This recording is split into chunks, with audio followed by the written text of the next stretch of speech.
Hiya, I'm Jasper, and welcome to your video review for Encanto. It's an animated movie from Disney. Okay, so, as always, I'm going to give you the good, the bad, and the furry. There's furry animals in this, pretty often. Moving on. So this is a movie that, the storyline is that, Abuela, main character, old lady, she was with her husband. They were running away from things in some South American type town. Husband got lost, died, and she was sad about it and found a candle, and magical house came about from it, and now everybody in her family has magical superpowers. And except for our main character, who doesn't have a superpower, and then things start to go awry. Cool. That's the general storyline. What I will say is that the reason it took me so long to watch this movie is because Luca and this movie and a lot of other movies that Disney's been coming out with from like the Disney movie area, not like it has the same animation style. They haven't done anything new. They figured out, they were like, okay, we can have this cartoony of people. We know how to make realistic looking water, and we know how to add layers here and make cool environments cool.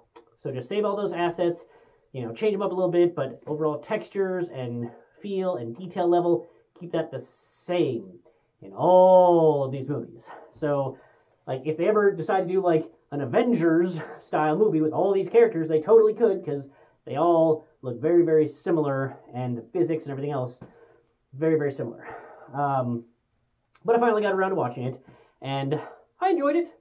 I figured I would. Disney does a good job with just fun kids animation style story. I like me a good musical. This was a musical. What I will say is that in this aspect, what they did was almost any time there was singing, it's like they went into a music video land. So if you remember from the live action Aladdin movie, how that movie was just straight, like, this is real world, this is everything happening. And then like 5 minutes before the end, Jasmine got hit in the head and had like a music video moment. She was just like, and I'm stepping out, I'm in my music video, and I'm the best thing ever. And you're like, where the fuck did this come from? Like, just random music. And then she goes back into her body. It's like, okay, so that was a brain seizure music video moment. Okay, whatever. In this movie, just anytime they're singing, they just kind of go into a music video land where, like, the characters are both there, they're interacting with each other, and whatever the new, fantastical, sweet, awesome new environments and things that are just totally awesome and happening around them. So I thought that was a good way of doing it. I thought it was unusual, and it gave them an opportunity to, I don't want to say spread their animation wings, because it's still the same animation style, but it gave them some more visuals to look at while doing these songs. The songs are fine. I still think that my favorite was when she was avoiding saying that she doesn't have superpowers. Spoiler for the first song, sorry. And then Luicia's, the Strong Chicks song, I liked that aspect of it. I really liked that song. The rest of them were fine. I know that I finally got to see Why We Don't Talk About Bruno, and I'm like, oh, that's the song for it. Okay, that's fine. It's a fine song. It didn't blow me away. So, anywho, it's a good movie. It's fine. If you're looking for something with interesting visuals in the Disney style of this decade, it does a good job there. It doesn't break the mold by any means. You see what's going to happen. Like, all of the story beats are there. What I will say is that it kind of, so the story beats are there. You can kind of see what's happening. There's not a whole lot of twists that you're not expecting. So just enjoy the ride that you see coming. Visual and auditory ride. So minor spoilers now, so pause now, but thumbs up, but pause now if you don't want spoilers. So the spoilers is that, like, the magic is going away, and they're trying to figure out why, and then it's like, oh, okay, it's because some of the people aren't happy having to always use their magical powers, so now that we've learned to survive without magical powers, now they can come back, right? Like, that's kind of the thing that you're expecting. But my only issue with that is they only address, like, super strength chick and like, I make flowers with my mind chick. They don't really address why, like, weather chick is or isn't happy. I really feel like she would be unhappy, always getting drenched. Anytime she's unhappy, that seems like a cycle that would just repeat and get worse. And she seems the most psychologically stressed out of all of them.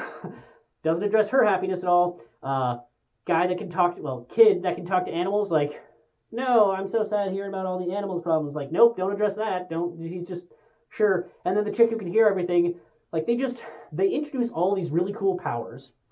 And then they only talk about, like, the problems and the, like, I don't really want these powers for a couple of them. So does the rest of the family also have a whole bunch of problems with their powers that they're unhappy with, and we just only focus on this? Or are these the only ones that are unhappy with their powers, and the whole house is having problems just because of these couple ones? I feel like that was a story falter. I don't know, maybe they originally had it in there, but because it's a kids' movie and runtime, they had to cut a bunch of that out. Or maybe the things that the chick who can hear really well wouldn't want to hear, maybe the talking about that would have been a bit too adult for them to include in this movie.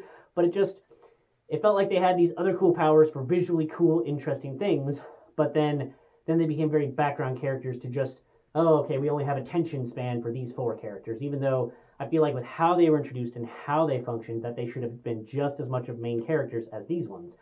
And then I also feel like Abuela's the problem type of thing seemed a little bit harsh for what we saw in the movie. Like, we saw, to me, it felt like she was being a lot nicer to the powerless chick than how the powerless chick felt she was being, you know?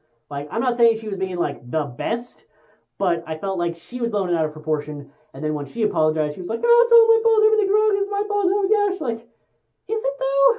Like, I felt like there was a bunch that they must have cut out to really hammer home in why Abuela being the controlling person that she was the problem.